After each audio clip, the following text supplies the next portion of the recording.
Welcome to Rethink Your Perspectives blog, your trusted space for unlocking potential, empowering mindsets, building productive habits, and boosting your motivation. Today we're looking at practical work-life balance tips for carers, teachers, and nurses to protect energy, prevent compassion fatigue, and support well-being without guilt. Don't forget to join the mailing list on the website for weekly updates and powerful tools to support your growth. We hope you get some benefit from these posts, and we would love to hear your thoughts. Don't hesitate to like, share, and comment at the links at the bottom. The hidden strain of the helping professions. If your work involves caring for, teaching, supporting, or healing others, chances are you give a great deal of yourself every single day. Carers, teachers, nurses, and those in similar helping professions don't just complete tasks. They hold space, manage emotions, and respond to human need constantly. This emotional responsibility is meaningful, but it is also heavy. Many people in helping roles feel pressure to keep going no matter how tired they are, often putting their own needs at the bottom of the list. Over time, this makes work-life balance feel not just difficult, but almost impossible. And the truth is, the helping professions come with unique emotional strain, and without intentional balance, even the most dedicated people can become depleted. This blog explores why that happens and shares realistic work-life balance tips designed specifically for those who give so much of themselves to others. The empathy drain, when caring becomes depleting.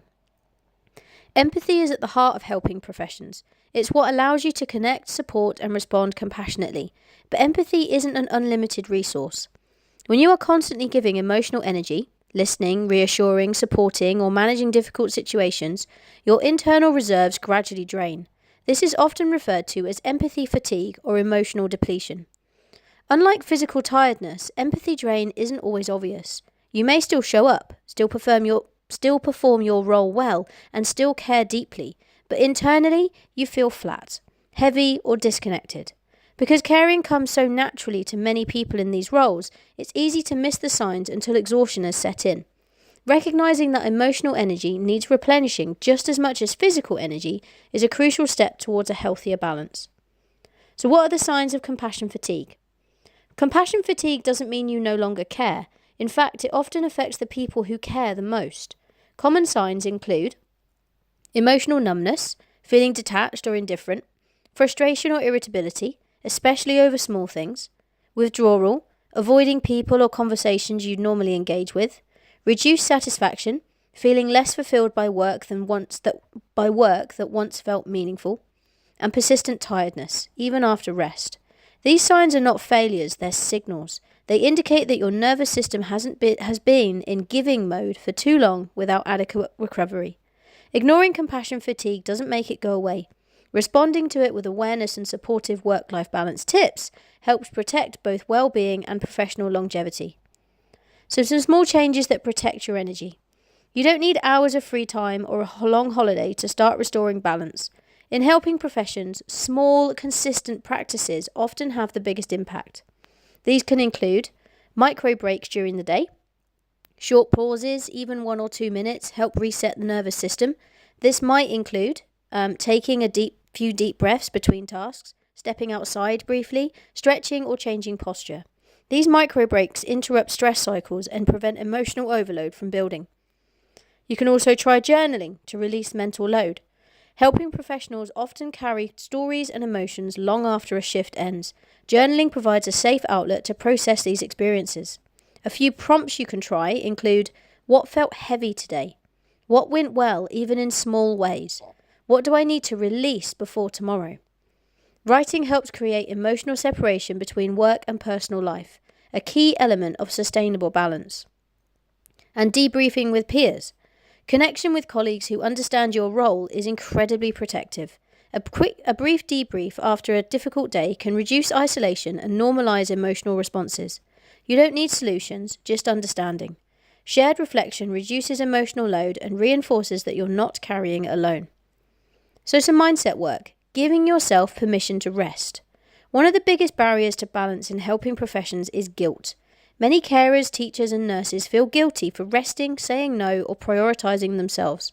There's often an unspoken belief that caring for yourself somehow takes away from others. In reality, the opposite is true. Rest is not selfish, it's maintenance. Reframing rest as responsibility rather than indulgence is a powerful mindset shift. You're not stepping away from your role, you are sustaining your ability to continue it. Healthy work-life balance tips start with permission. The permission to pause, permission to feel tired, permission to care for yourself without justification. When guilt softens, balance becomes possible. Practical boundaries that support balance. Boundaries are essential for anyone in a helping role. Without them, emotional and physical exhaustion becomes inevitable. So saying no kindly. You don't have to explain or over-justify your limits. A simple, calm response is enough. I can't take this on right now. I need to protect my capacity today. Kindness includes yourself. Saying no protects the quality of the care you can give. Switching off after shifts. Create a clear transition between work and personal time. This might include changing clothes immediately after work, taking a short walk, writing down anything you're holding mentally and leaving it there. These rituals signal to your brain that it's safe to rest. And recovery rituals. Recovery doesn't have to be elaborate. What matters is consistency. Examples can include quiet time with no stimulation, gentle movement, listening to music, or time in nature. Recovery rituals help replenish emotional reserves and are a vital part of effective work-life balance tips. But why does balance matter for helping professions? When balance is neglected, the consequences extend beyond the individual. Burnout leads to higher absenteeism, reduced quality of care, emotional detachment, and increased turnover. When balance is protected, the benefits are felt everywhere. There's greater resilience, more consistent compassion, improved well-being, and longer, more fulfilling careers. Balance is not a personal weakness, it's a professional strength. Supporting yourself without losing compassion. One of the fears many helping professionals carry is that if they protect themselves too much, they'll lose their compassion. In reality, compassion grows when it's supported, not depleted. Caring for yourself doesn't harden you, it steadies you.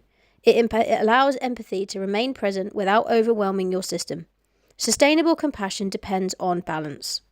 So what do you think? The helping professions are deeply valuable, but they're also demanding in ways that are often invisible. If you take one thing from today's post, let it be this: you cannot pour from an empty cup. Work-life balance tips for helping professions are not about doing less or caring less. They are about caring wisely for others and for yourself.